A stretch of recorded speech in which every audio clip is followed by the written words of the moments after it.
Good evening. I'm Eric Lee, Director of the Kimball, and it's a great pleasure to introduce tonight's speaker, but she certainly needs no introduction to audiences at the Kimball.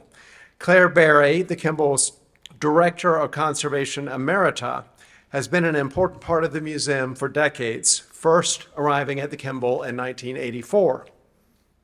Claire grew up in Chicago and attended college at Oberlin, majoring in art history. She then attended the renowned Cooperstown Conservation Training Program. From there, she went on to the Metropolitan Museum of Art in New York, where she worked under the great English conservator John Murillo. Murillo was close to the Kimball, and in 1984, he handpicked Claire to come to Fort Worth, where Claire worked until her retirement as Director of Conservation in 2021, except for a hiatus of a few years in the later 80s and early 90s, when she went back to New York to work as a private conservator. At the Kimball, Claire's impact has been tremendous. She equipped the Conservation Department with up-to-date, state-of-the-art equipment and developed the conservation program to examine and care for the needs of the Kimball's collection, with an emphasis on paintings, her specialty. She played a critical role in every acquisition the Kimball made during her tenure here. Her examination and cleaning of paintings frequently provided crucial evidence for resolving issues of dating, iconography, and authenticity, and revealed important aspects of artist techniques. Claire also published numerous technical studies devoted to artists' creative practices. In 1992, she initiated a joint conservation program at the Kimball Art Museum to care for both the museum's European paintings as well as the American paintings at the Amon Carter Museum.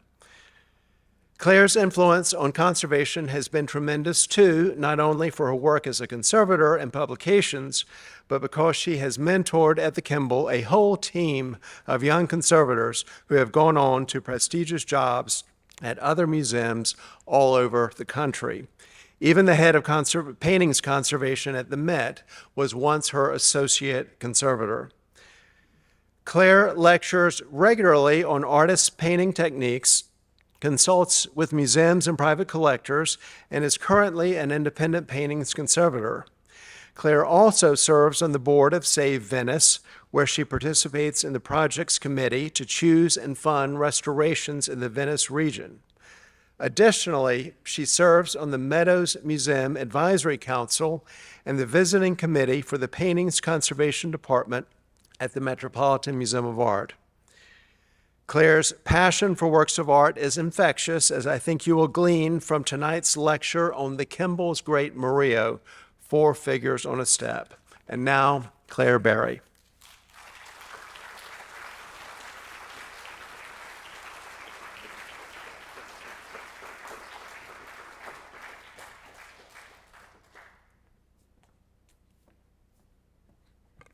Thank you, Eric, for that very generous introduction, and it's so nice to be here and to see so many friends in the audience. Thank you for coming.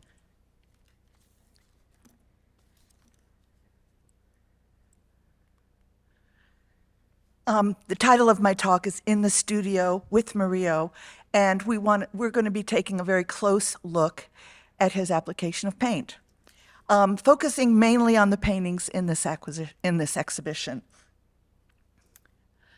And what you see before you is a detail of the old woman from Four Figures on the Step, and we will return to her later. This is the late self-portrait of Murillo, not included in the exhibition, but it's a good way to introduce him for the purposes of my talk. This was painted in his later years, dedicated to his children, and it shows him with the attributes of his trade. Drawing materials and a rolled drawing of a nude on the left, executed in red chalk. You can see there the red chalk in its holder, a straight edge, a compass. And on the right, his palette with the pigments very carefully arranged and several brushes. He paid equal importance to the arts of drawing and painting. His drawing practice was in preparation of his paintings. He even became the head of an academy in Seville dedicated to the art of drawing. This is the inscription at the bottom of the painting, which was created at the urging of his children. During the time when Murillo painted in Seville, it was a time when there was a great emphasis on improving artists' painting practices. Pacheco, shown on the left in a portrait by Velázquez. Pacheco, incidentally, was Velázquez's father-in-law. Pacheco was a painter who also wrote a treatise on the art of painting in Seville, emulating the artistic treatises that had been written in Italy, the Flanders, and Germany, and even ancient art treatises. Many of Murillo's painting practices and his use of materials align with what Pacheco recommended. For example, Pacheco recommended that painters in Seville use the very best priming available, the preparation layers of Sevillian earth, that this would be the best way to prepare a canvas for painting. He also recommended that skies be painted with the blue pigment smalt mixed with white. He referred to other Italian painters frequently, and my observation would be, even for an artist like Murillo, who rarely left Seville, probably only to go to Madrid once or twice, I think he was very visually literate through and aware of the work of many artists in Flanders and Italy, through prints, through copies, and through his visit to Madrid, where he was exposed to the King's collection, works by Rubens, Van Dyck, Titian, and so on. So now I'm going to run through a few images of preparatory drawings. Murillo worked in different media in his drawings, and I'm starting with two of my favorite, these pen and ink drawings of the Immaculate Conception. Murillo would paint this subject about 24 times, and he was always looking to modify the pose so that he didn't repeat himself. You can get these are, I don't have the dates here, I think they're from about the 1670s, so these are later drawings, and reflect the style of his late work, with these kind of loopy lines and really rapid execution. He's not rendering the figure in very much detail. On the left, the drawing from the Getty, just a few dots for the eyes and the mouth, and you can see he's indicating a center line for the center of her face. He's basically establishing her pose and how she's twisting in space. On the right, he's adding a little bit more detail, the cherubs at the bottom, some shading, but I think you can get a sense of just how rapidly executed these drawings are. It's like he's getting his first thoughts on paper. He also did a beautiful body of work of red and black chalk drawings on paper, and we have the drawing in the left in the current exhibition, the heads of two apostles, where he's using the red chalk to carefully model the flesh tones, and the black chalk is for the beard and the hair. And in the unfinished head of the apostle, you see that he's trying to capture the expression of the face first before he's adding the details like the hair.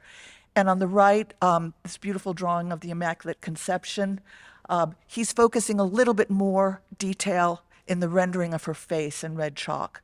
His treatment of the drapery is a little more cursory, but he always divided the figure in that way. The red chalk was primarily for the flesh tones, sometimes certain aspects of the drapery. The black chalk was for hair and drapery. I'm going to go through a series of images now about some preparatory drawings for a painting of Saints Justa and Rufina. They were the patron saints of Seville. They lived in the 3rd century AD, and they sold earthenware, pottery. And at one point, they refused to sell pottery. They were very devout Christians, and they refused to sell pottery during a pagan festival in Seville. And their pottery was broken, and they were later imprisoned and tortured and eventually martyred. So you see them here with some of their attributes, the pottery, the base. The drawing on the left is done in pen and ink, but now with the addition of these beautiful thin brown washes, where Murillo is trying to establish the play of light on the figures. And on the right, you can see his careful modeling of the figures with the red and the black chalk. And you can already see the difference between the left and the right. He has not added the pottery yet to the drawing on the left, which is more preliminary. On the left, you see an oil study. Murillo did several small oil studies for some of his more ambitious compositions, following the practice of Rubens, whose work he must have been aware of, because Rubens also executed many oil studies on panel, including 6 oil studies for a series of paintings of the Eucharist that he executed for Madrid. There's several things that this little study can tell us. Number one, it gives us a better idea of how the colors originally looked, because the blue in the sky in the upper left still retains its original hue. This was painted in smalt, but on the upper left it's more thickly painted with the addition of white, and it's held its color better. Smalt, unfortunately, is famous for discoloring.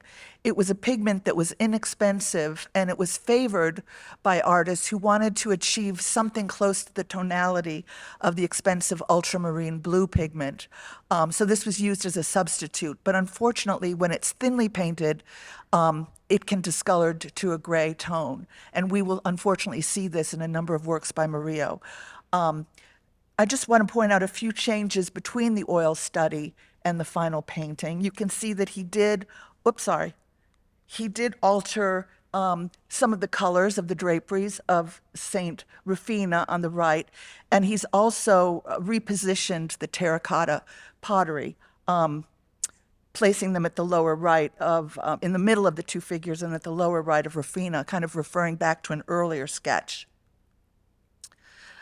Now I want to introduce this slide to talk about how paintings are really composed of layers, starting with the support.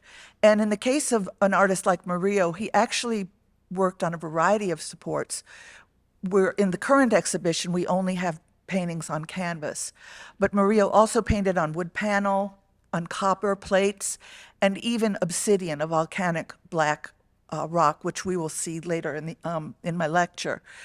So working on canvas, Murillo would initially size the canvas, and then he would apply up to 3 or so layers of civilian earth priming, probably with a knife, as recommended by Pacheco. And so on the right, the bottom of that cross section, that large brown area, that is really up to 3 layers of the civilian earth priming. And it's important for a couple of reasons. One, it was there to sort of provide a smooth surface over the canvas weave. As a rule, Murillo really didn't exploit the texture of the canvas weave the way some, especially Venetian artists, did. So really he was looking for a smooth painting surface, but the color of the priming also influenced the tonality of the painting. He would sometimes alter the very topmost layer to a lighter or darker shade to suit his purposes, but basically he was always working on a civilian earth ground. I'm showing these 2 paintings by Velázquez and Zurbarán just to remind us all that they too were native to Seville, but unlike Murillo, they moved to Madrid and spent the majority of their careers there, whereas Murillo spent his entire career in Madrid, ultimately becoming the most important painter there in the 17th century. But they also worked in these paintings on a dark ground, and you can see the quality of tenebrism, which we also associate with many of Murillo's, especially early works. So I'm starting with this, the sequence of the paintings that I'll talk about this evening largely follows their placement in the gallery. So we're kind of beginning the talk near the beginning of the exhibition. And I'm starting with a group of paintings of young beggars and urchins. And I'm starting with the San Diego de Alcalá and the Poor to show how the tonality of a red-brown ground is really affecting the appearance of the painting and the way that Murillo is modeling the figures. So in these 2 details on the left, you can see where Murillo is painting the folds in the neck of that young boy with lead white paint. And he's leaving gaps between these applications of flesh color to reveal the red-brown ground, using it as a shadow. On the right, the figure of the bald-headed man, I think you can see how the influence of the red-brown ground is influencing the tonality of this figure. And to the left of him, there is an area of abrasion in the thinly painted background where we can actually see the ground. So, as a conservator, you're taught to sort of read the surface of a painting and let your eyes walk through the entire composition, looking for areas of change such as abrasion or color change. And that is a helpful technique to use when looking at paintings by Murillo. I'm now showing two different figures in the painting. The young boy on the left, showing how Murillo really loved to emphasize the contour of figures.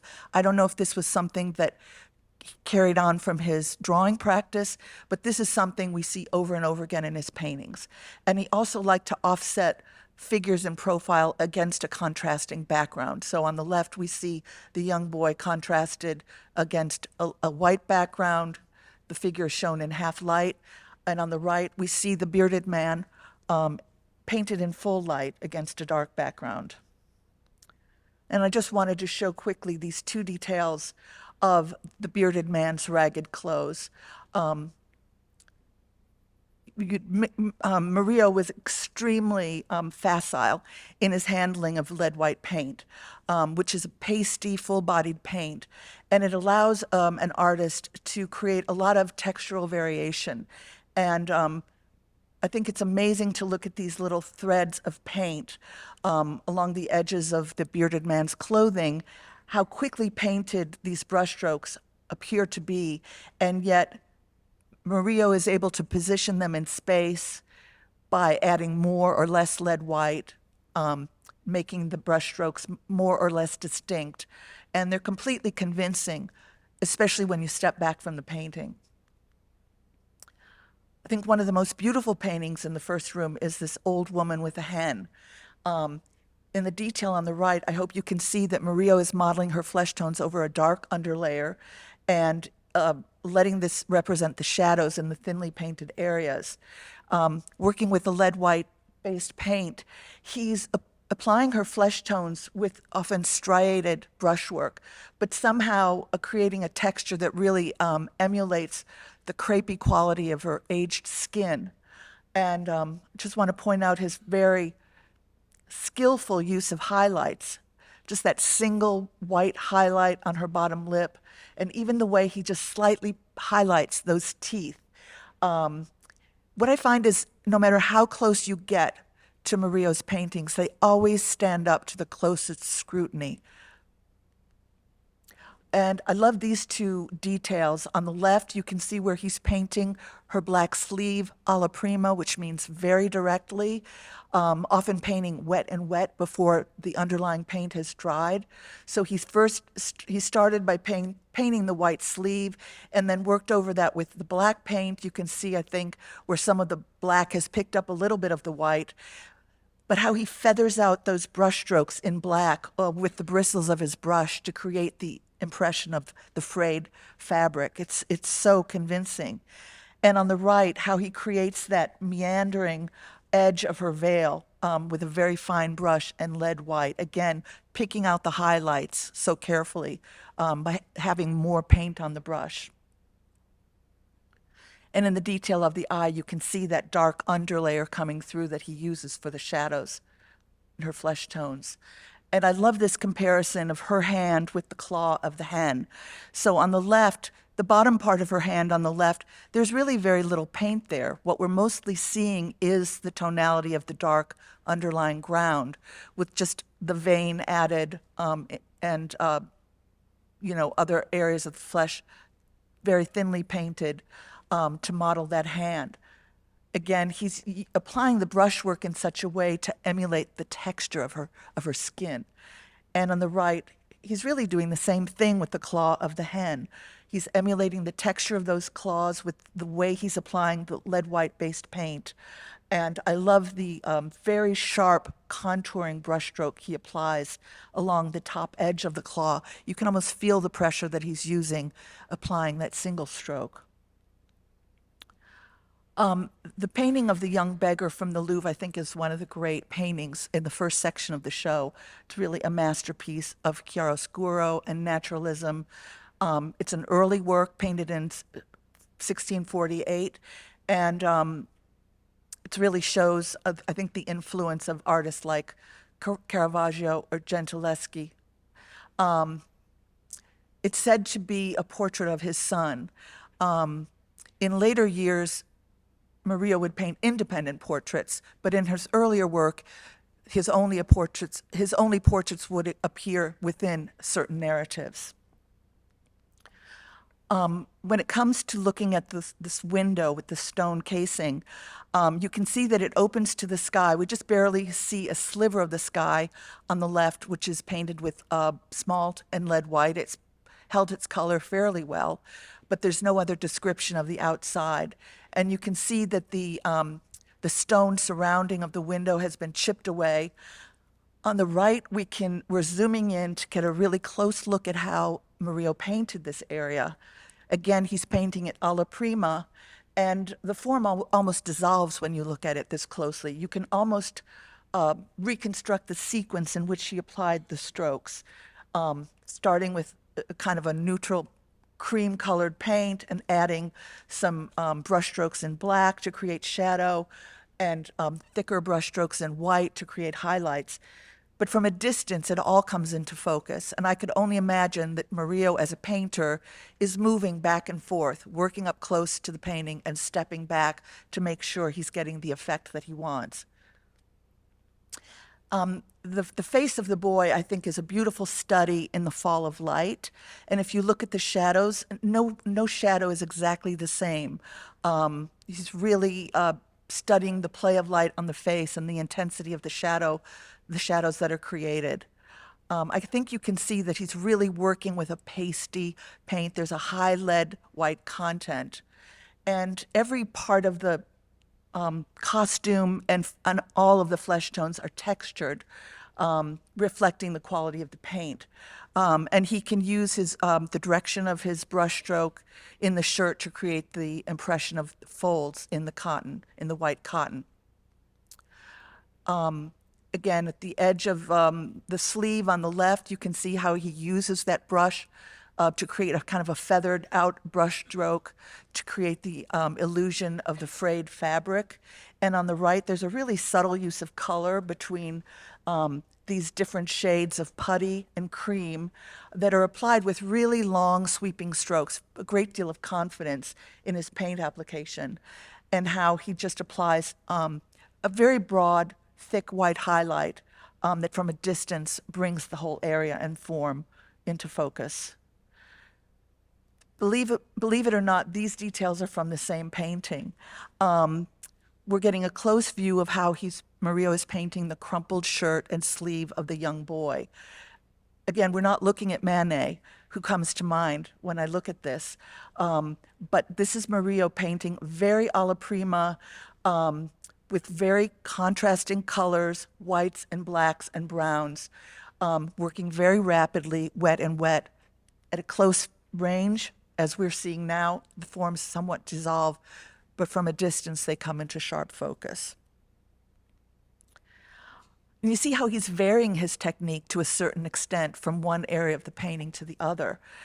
Painting that straw basket with incredible skill using a flat head brush, much more controlled use of paint than we just saw in the clothing, but how the paint application really suggests the texture of that straw, and a really careful study of the way the feet of the little boy have been discolored with dirt.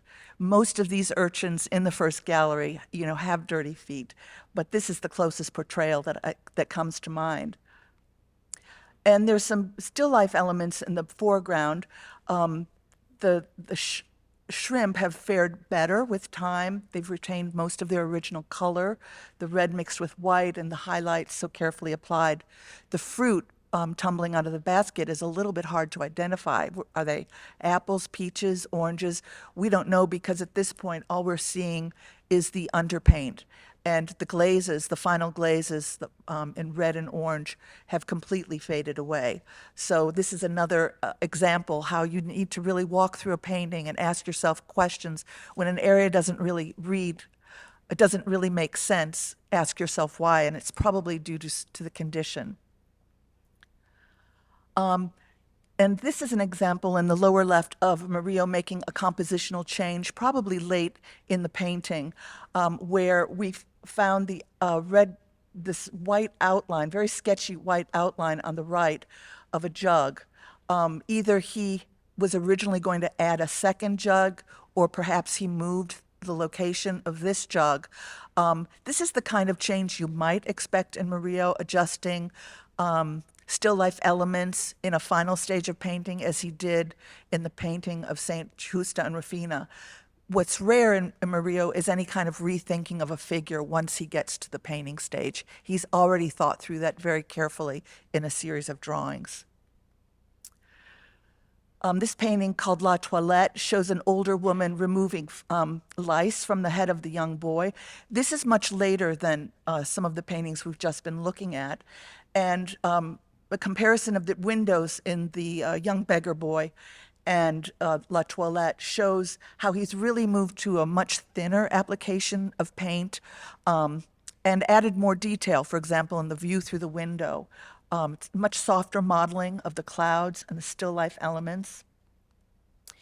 And we look at the flesh tones, they don't have quite the degree of texture that we've seen, for example, in the head of the old woman with the hen, or even the young beggar boy. There is a thick paste application of paint in the young boy depicted here, but he's blended the brushstrokes more smoothly. And in the old woman, he's really suggests that sagging old skin, but without the kind of visual heavy brushstrokes that we saw earlier. One detail that I admire greatly in this painting is this octagonal medal that hangs from the collar of the woman's vest on this mauve ribbon. It's in an octagonal frame, probably depicts a mother and child, the Virgin and Child, but again, in grisaille paint with very few brush strokes and just a few highlights. This was evidently very quickly executed. It could be easily missed if you're looking at the painting, but it's, to me, another example that there are often treasures to be discovered if you take the time and look at a painting by Murillo slowly. He never disappoints in the tiniest details. And look at how differently he executes the dirty feet of the young boy in this painting, which is so much later than the young beggar, very thinly painted. We even see the texture of the canvas weave. Not that that was really intentional, but just to give you an indication how much more thinly painted this was. The painting of St. Thomas of Villanueva consists of many figures and is set in a landscape, making this an interesting painting to study in the first room. It's also relatively late, 1667, and I want to point out how thinly painted the landscape is. It's more reflective of his later style, the vaporous style, estilo vaporoso. And by now, I hope you are suspicious that the sky may have discolored. There's a large patch of gray through much of the sky, and you have to imagine that that would have been a pale blue. If you look just below the sky, you can see an area of kind of a pale turquoise, possibly a meadow or a lake. That has retained its color better. So the color harmony, unfortunately, throughout this painting has shifted. Murillo's reserved his brightest colors to portray the clothing of St. Thomas, who was a wealthy boy, and here he's dividing his clothing to give to other poor boys. I think something very interesting about this painting is how Murillo is painting each figure in different light. So St. Thomas is in full life. Those two figures to his left are shown in half light, more thinly painted. They recede somewhat from the foreground. Here's a detail of St. Thomas in full life. Again, you can see that he's working with that very thick paste application of white lead paint, but adding the red tints for the modeling of the cheek, but really kind of smoothing the brushwork.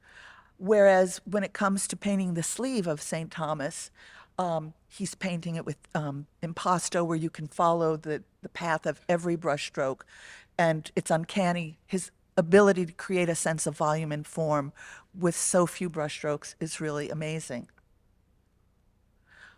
Again, just contrasting the head of St. Thomas shown in full light and the more thinly painted young boy in the background, painted in shadow with more ruddy complexion. And the young boy to the left, it's interesting how Murillo is kind of cropping his face with that hat, which conceals one eye, and how he creates the frayed edge of the hat in the upper right with just a couple of strokes of black paint. But I hope you can notice too how he's working around the contours of the hat with the light background to get it just right.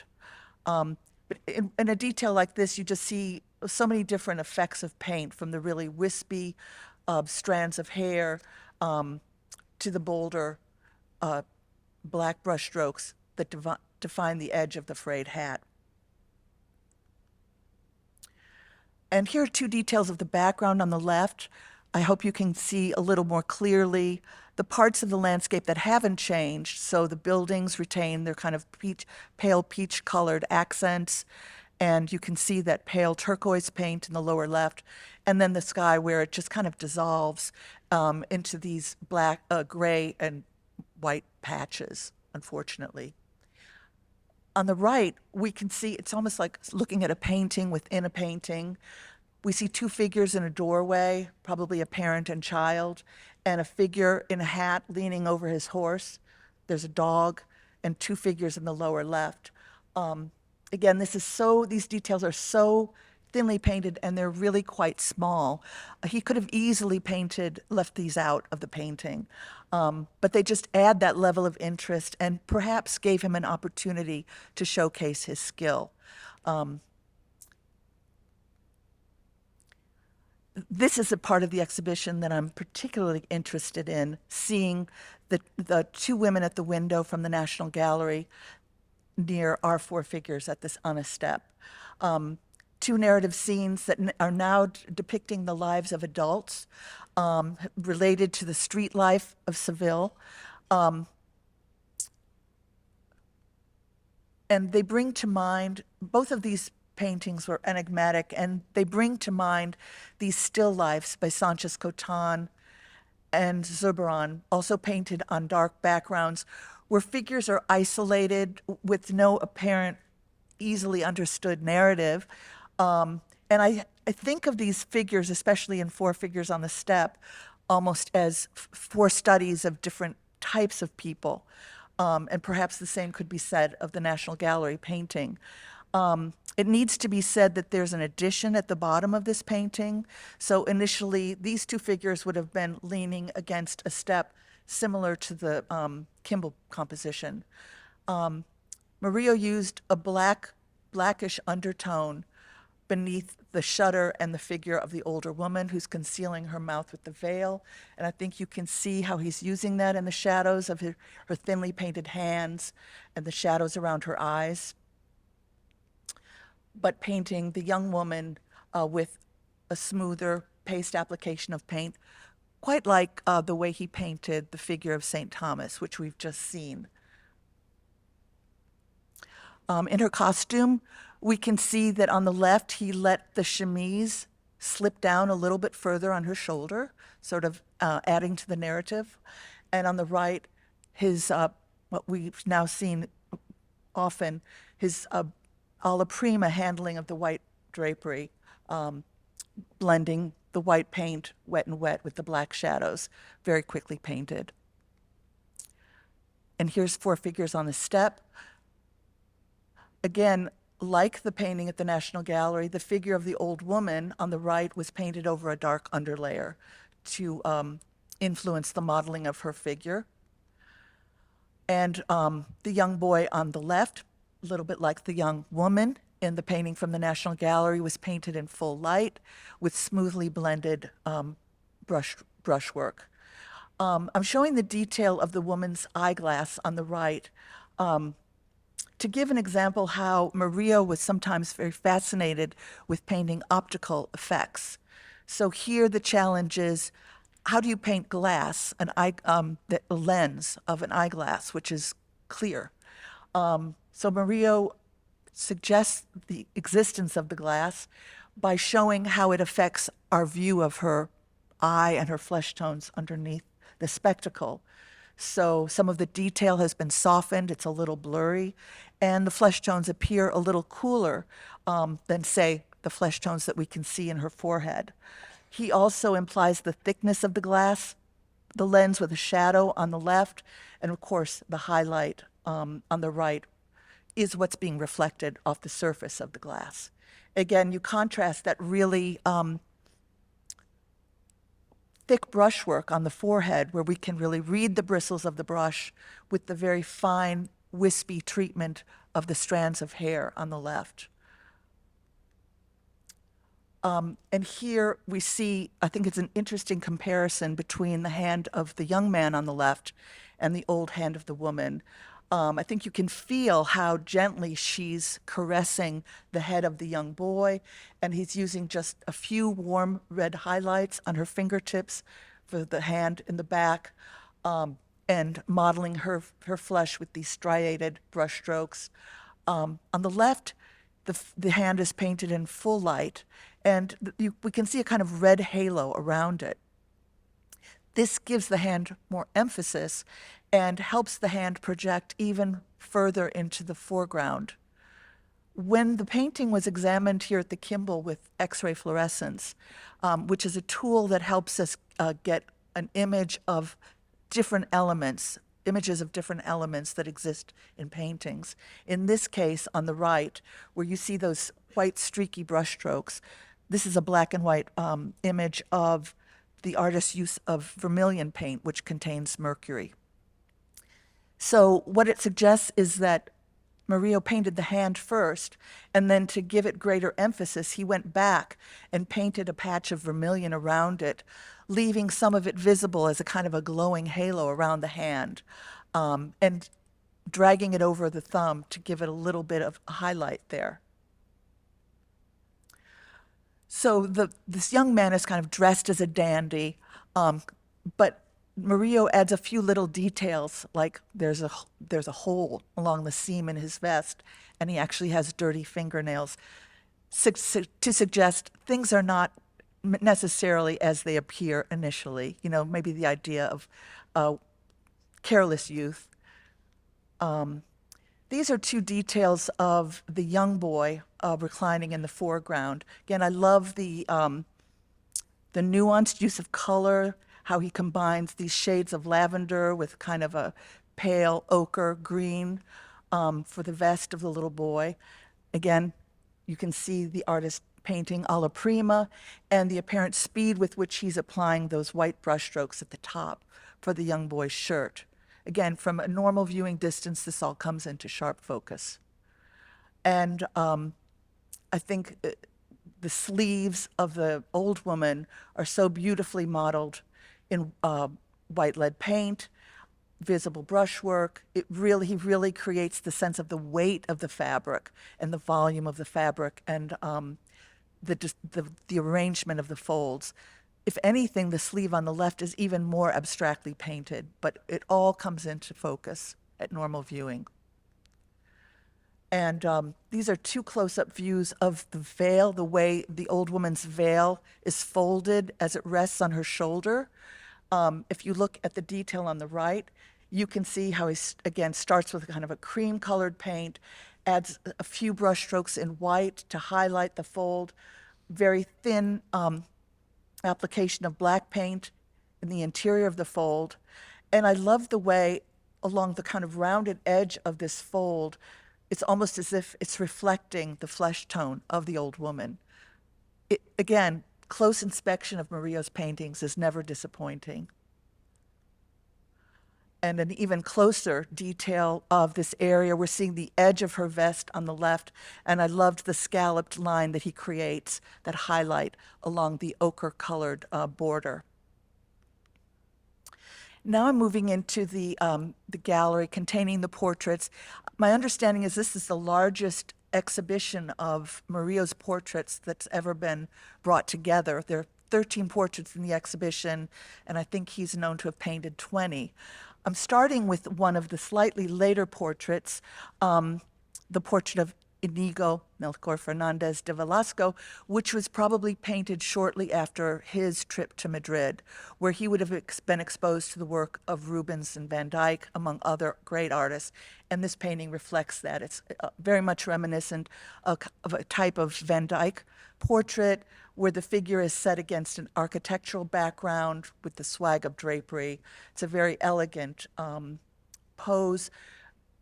I'm including the detail on the right because I think it shows, it illustrates how Murillo painted so well using black and how he was able to achieve a really dark tone in the center of the hat because he's painting black over a red-brown ground. It's very hard to achieve a really rich, deep black in painting. And he's able, in these portraits especially, to really express the full range of possibilities with black paint.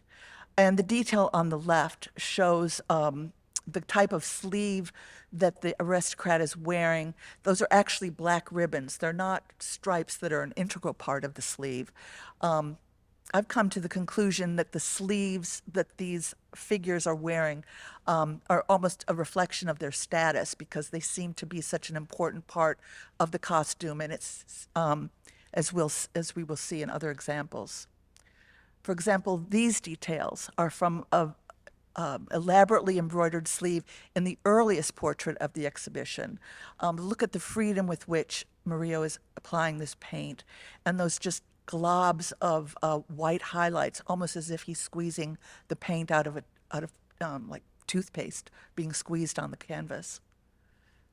This is a very somber and austere portrait, partly because it's painted on a dark ground. And it's earlier than the portrait we just saw. But the sleeves and that rich embroidery that adorns not only the sleeves but the glove as well, they really enliven this portrait and probably infer status on the sitter. This is a very late portrait from 1670. He's a Flemish merchant. He actually owned a Vermeer, Joshua van Bell, and it's representative of Murillo's very late style, estilo vaporoso, where he's painting on a lighter ground, very thinly. The contours are much more softened from what we've seen earlier, especially in the last example, and how the paintings are just infused with light. And again, just two details showing his beautiful handling of the costume details. Now I move to the one great landscape in the exhibition, Jacob laying the peeled rods before the sheep of Laban, from the Meadows collection.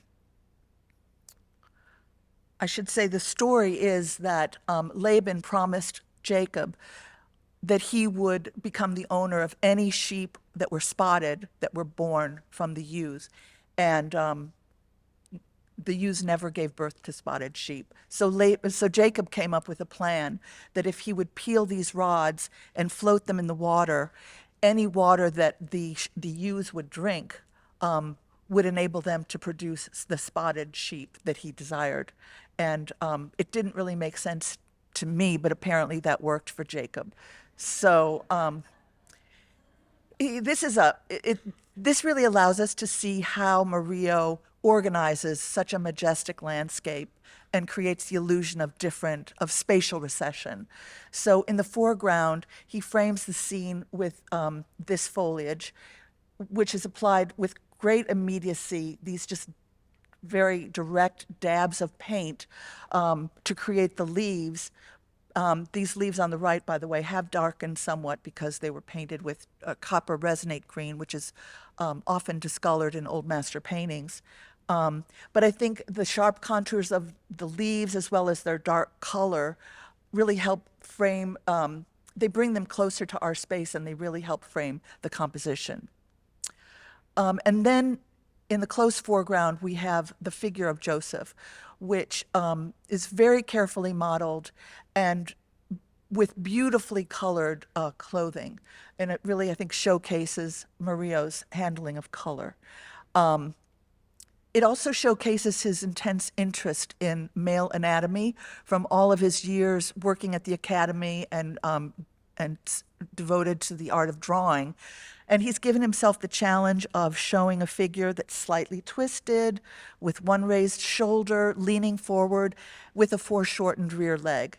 And he's added the additional challenge of portraying the foot submerged in water, another optical effect, not completely unlike looking at the woman, the old woman's eyes through her thick glasses that we saw in Four Figures on a Step. He highlights the area with the white reflections that are painted on top of the water. And two close details on the right, the foot that's submerged in the water, and you can see how he's run his brush through the flesh tones, kind of streaking them, suggesting the movement of the water, and how blurry that form is of the foot. And on the left, he's painting the ewe dipping her nose in the water, and he's painting that reflection. So water is, in fact, a key element to the meaning of this narrative. And again, he seems to really revel in these optical challenges of reflection and painting something submerged in water. To create the illusion of figures going back in space, Murillo painted the background shepherds in a completely different manner from the figure of Jacob on the left, adding a lot of white into the pigment. They're not glazed, they're painted alla prima. Again, they don't necessarily need to be in the composition for it to make sense, but it was something that was important for Murillo to do. In close inspection, they're just painted with such skill and such economy. Just dabs of brown paint for the eyes and the mouth. Just a few highlights where needed on the edge of the cap. And this detail of the clothing, I mean, is just extraordinary. The way he's painting the cream-colored blue paint, wet and creating the folds of the jacket of the shepherd. Again, it's a completely gratuitous detail. It's not needed for the painting, but it adds such pleasure and showcases his skill as a painter. And then in the background, where he's painting even more thinly with these soft outlines and very light pastel colors, and really beautifully preserved. It's the fact that he's painting on a light gray ground that enables him to achieve this level of luminosity.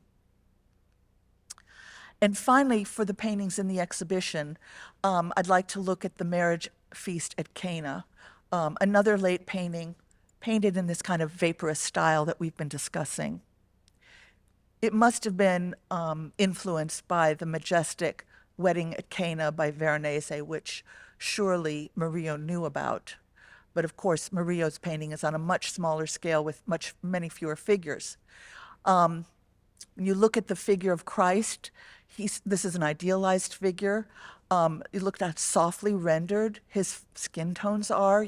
You would almost think this was a different painter compared to some of the figures we've seen already, and how he creates these kind of glowing highlights in this aura, this soft aura around the head of Christ.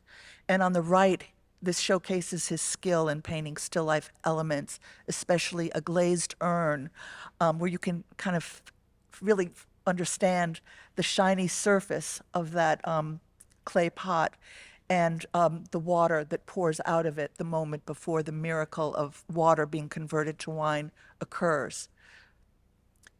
So he's very clear in his placement of these important narrative elements.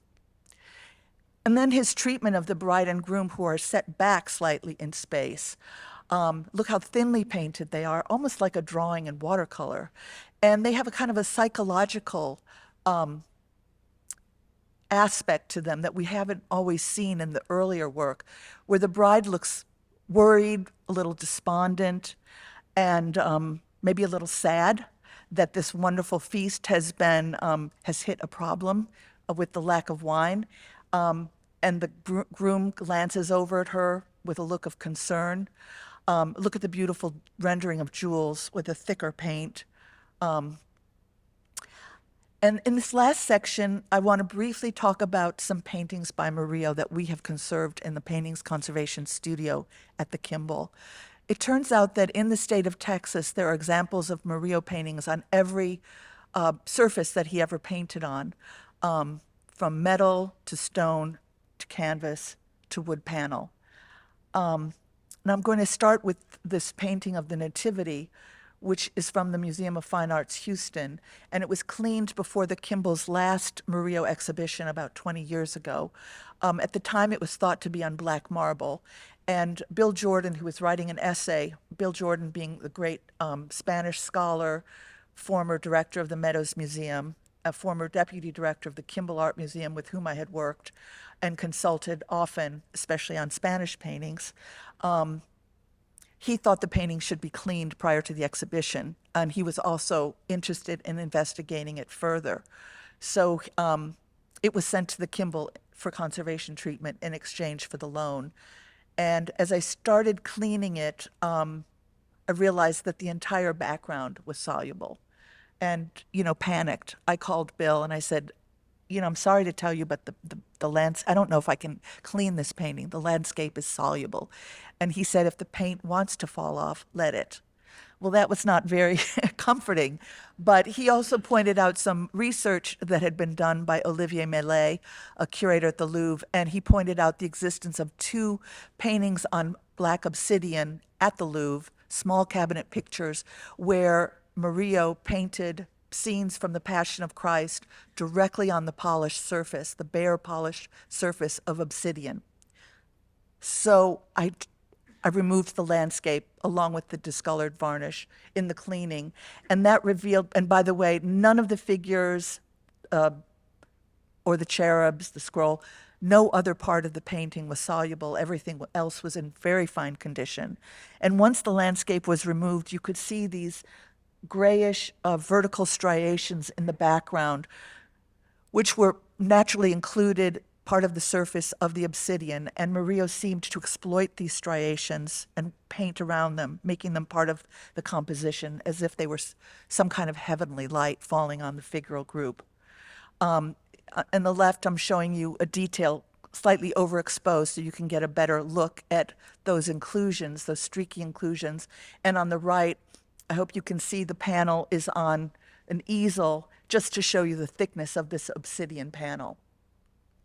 And here's an example of one of the paintings from the Louvre, beautiful Agony in the Garden. And on the right, you can see the reverse of the unfinished, unpolished obsidian block. This obsidian would have been imported from the New World.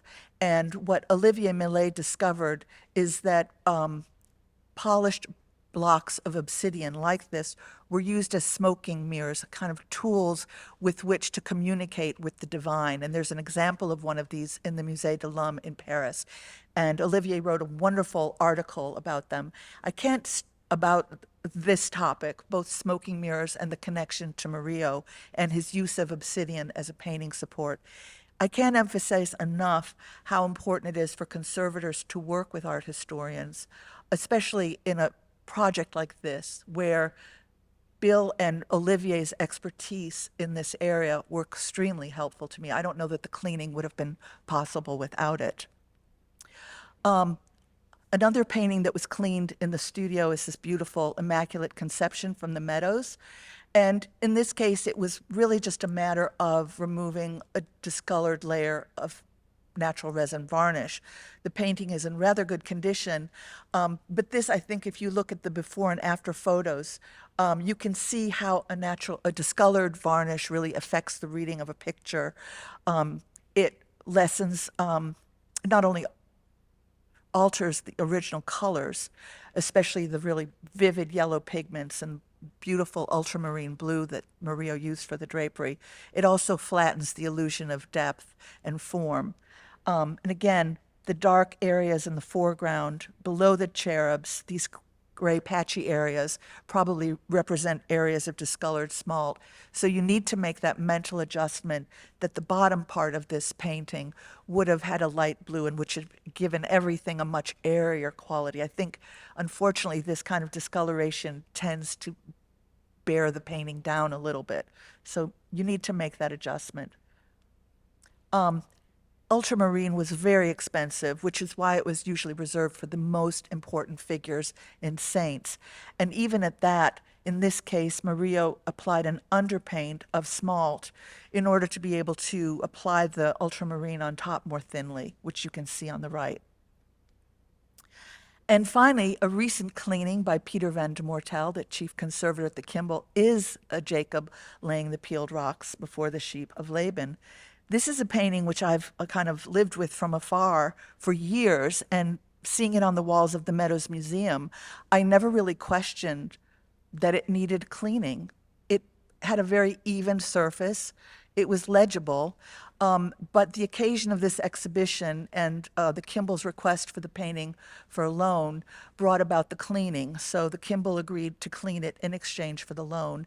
And Peter did a wonderful job in the cleaning. I think the painting has really been transformed in a way that none of us have expected. When you see those beautiful, bright pastel colors in the landscape and just the clarity of the entire composition, it's really beautiful. I think it's one of the great treats in the current exhibition. And finally, the first painting I ever worked on in its entirety for the Kimball Art Museum, shortly after I was hired, is Four Figures on a Step. On the left, you can see it before cleaning, where I think you'll notice that the canvas is slightly extended. The figure of the boy, the young man, I should say, is complete, whereas what we learned through further examination and X-radiography, the canvas had been extended with a canvas strip, and a previous restorer had completed the figure of that young man. This is something that I've seen over and over again. For some reason, paintings of the 17th century in particular have been altered in their format by previous restorers. This was true of the Kimball's Latour. This was true of the Kimball's Caravaggio, and even of the Bassano portrait of a Franciscan friar. So with that, with the evidence of the X-radiography, we decided to remove the addition from the left. And as I set about to cleaning the painting, it was really rather straightforward until I got to the little figure of the reclining boy at the very center of the composition, and then the paint just started coming off. And at this point, you know, of course, you refer to all your technical images, you're looking under the microscope, you're consulting other colleagues, and it seemed clear that what was underneath this very soluble paint was perfectly preserved paint by Murillo. So the overpaint was removed, and it became clear that a previous restorer wanted to conceal that hole in the little boy's pants. So, you know, this was a baptism by fire as my first painting for the Kimball that I treated. And I just want to end with this detail of the young boy's clothing. And just make a few closing comments about Murillo. He was obviously a prodigiously gifted painter, and his work really largely reflected the artistic practices, influences, and materials of the 17th century in Seville. He had an uncanny ability to render texture, volume, and form in paint, often integrating different types of brushwork or toned underlayers to achieve his aesthetic goals within the same painting. If there's anything I would take away from the current exhibition, it is that Murillo often comes across as a surprisingly modern painter who seemed to relish the application of paint for its own sake, regardless of the subject he depicted. Thank you very much.